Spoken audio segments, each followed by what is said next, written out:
Madume bagaetsho re le dumedisa lotlhe re le amogela mo kanaleng eno ya Bogosigube ka leina ke nna Bashimane Bogopane yo a itsagaleng gape jaaka Maitseanape. Mo maabaneng kgotsa maloba go tla tswa hela gore o bona molaetsa o leng. Re ne ra phasalatsa kgotsa go le itsise ka kopano tshedimosetso ya paratlamogaro e e leng malebana le thupiso mme ra lo itsise gore e tsile go diragala ka September a tlhola a malatsi a le 11 monongwaga. Seo e nnile phoso mo ntlheng ya rona ka ntata ya gore letsatsi la September a le 11 e tla bo e le letsatsi la khudulogo mo lehatsheng le re le mo go lona ga jaana.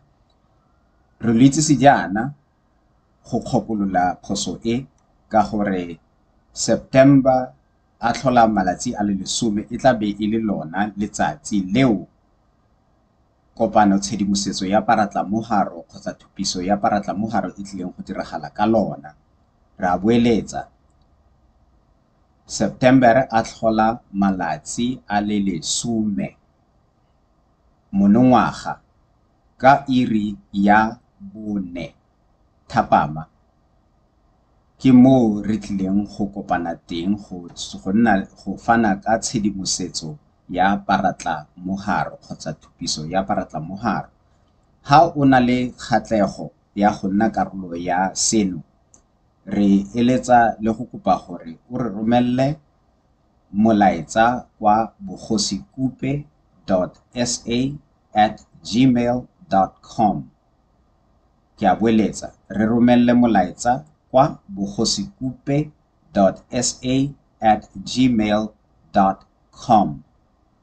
Mme mo molaetseng o re bolelle gore o na le kgatlego ya go nna karolo ya thupiso mme ebile le teng o re neele dinomoro tsa gago tsa mogala tseo re ka ikgolaganyang le wena ka tsona. Ditlhokwa ke eng gore o nne karolo ya thupiso eno?